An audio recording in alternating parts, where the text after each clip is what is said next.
Okay, so we are moving on to phase 2 of this conversation with Eklavya, who has received a bunch of admits from Queen's, McGill, HEC Paris, Ivy, and Schillig. So these are the programs that he have done fairly well at.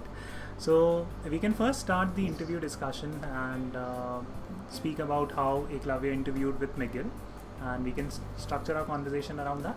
Then we'll move on to the other 2 Canadian programs where he had interviewed. Okay, Eklavya, so speaking about your McGill interview experience, so if you can share your overall impressions about the interview process. What was it like? Who interviewed you? How long did the interview go? What was the structure like? If you can comment on those broad areas. Structure, to begin with, I would say that it was a fairly conversational kind of interview. So the interviewer tried to put me at ease as much as possible. So it was a 2-way channel, not the single one where she was asking me questions. Okay. She was an ADCOM member, Associate Director of Admissions over there.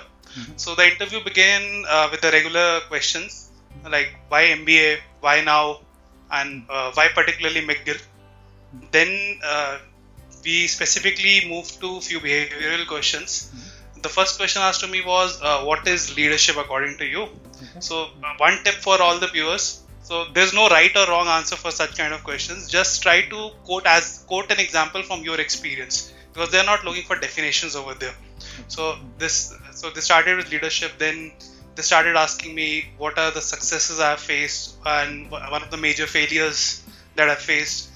After the failure, she wanted to inquire how I coped up with the failure and how I fought back. So it was majorly such kind of behavioral questions were asked.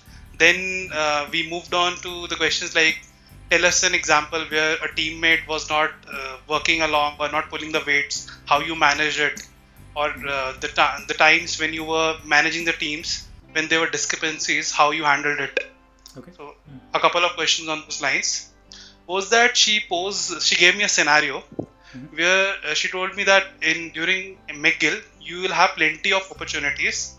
And particularly, you have to choose between multiple opportunities because you won't be able to do everything. So there are three scenarios, 3 activities for you. I have to prioritize and choose which one I'll go with. So the three activities were, I have a campus placement the following day or in the next 2 days with my dream company. Okay. The second activity was that I have an exam coming up, and if I don't study for it, I'll flunk. Okay. And the third was there was a networking event that was supposed to happen. So what would I choose among the 3? How will I prioritize? Okay, so that's a very interesting question. I have not heard this question before. So what was your answer like to this? So first I tried to give a diplomatic answer by telling, I have been multitasking and handling my job at JP Morgan along with Force for Good and other initiatives. But she was adamant on a specific, I have to prioritize and give one answer. So I started by saying that, the ideal outcome for me after an MBA program would be a good job. Okay. So if it's a dream company for me, I'll prioritize that over other 2 things. The second priority for me would be the networking event, because an executive from a famous company, if coming, might not come another day. I might miss on this opportunity. But if I flunk in an exam, I might do extra hard work in the next semester and cope up with the grades. Okay. So that was my priority list. But very interesting question. I could not resist asking what your answer was.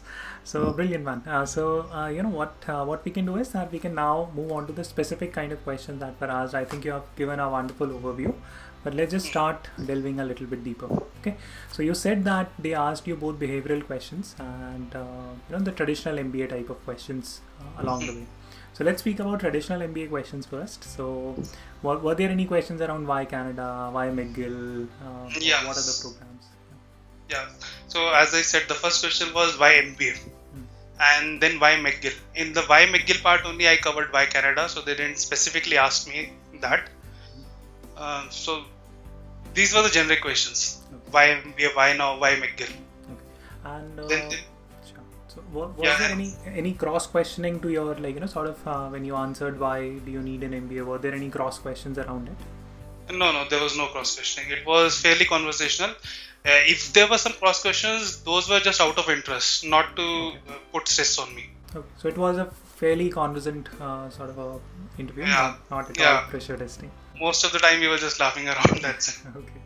All right. And how big is, in your opinion, how big is McGill when it comes to doing school research? So, I mean, is that something that you found to hold any value during the interview? Did it help you? Was that critical in any way? Yeah, it was critical because McGill prides over the small class. So if you know that what a school prides itself or what they feel is the differentiating factor, if you can tell them, so that's an value add. For example, if you see Disortal always has an hashtag Disortal family. Okay. Disortal is the McGill's MBA school. Absolutely. So, and after talking to various alums, I also realized that the kind of knowledge they impart during classroom, how it is different from other schools. For example, there is not a single, there won't be a single teacher in the class who will be just providing the lectures. For a single subject, say finance, there will be 5 to 6 professors over there, and each professor would be from different domain. So there will, in the finance class, there will be a professor from marketing as well, strategy as well. So they will teach you how to see a problem, a concept holistically. So if you have researched the school properly, you know these small nuances that will surely help. Okay, wonderful. So along the way, how did you prepare your research? I mean, did you reach out to alums, or did you just go by reading the website? What was your strategy like? Yeah, to start with, you have to read the website. There is no alternative for that. Okay. And the second step would be following the alums over the LinkedIn. That's the best part. And most of the times they end up answering you. Okay.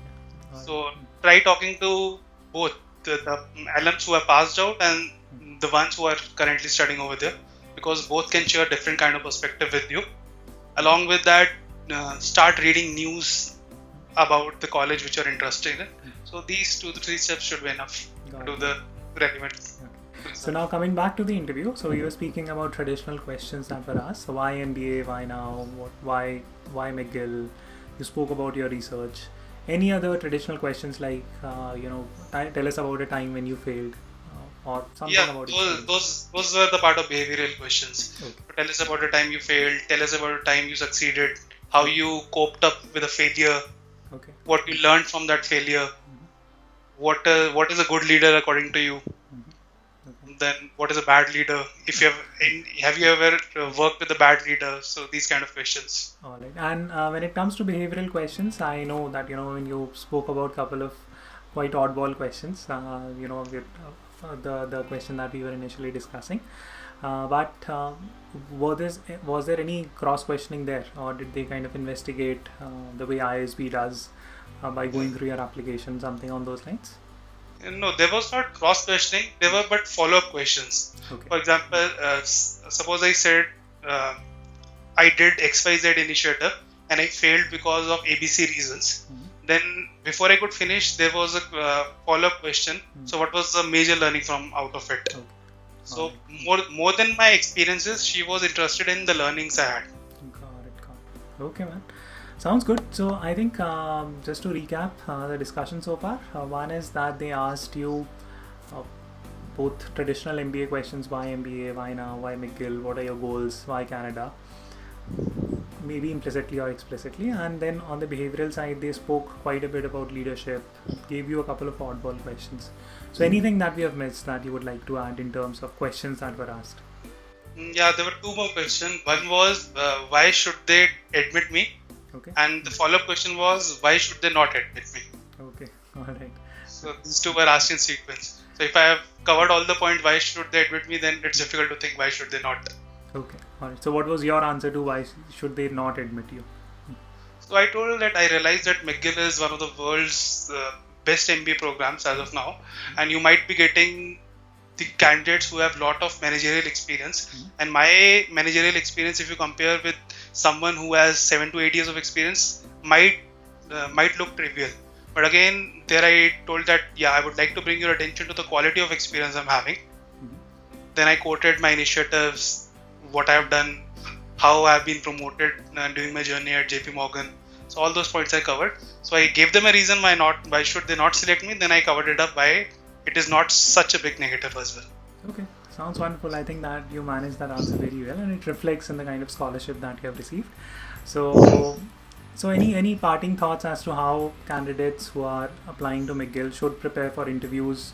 Any challenges that you faced personally while preparing for interviews, and what would be your 2 or 3 top tips for interview preparation? So the first tip would be give answer in points. Don't extend your answers or stretch your answers, because if they're interested in your answer, they'll do a follow-up.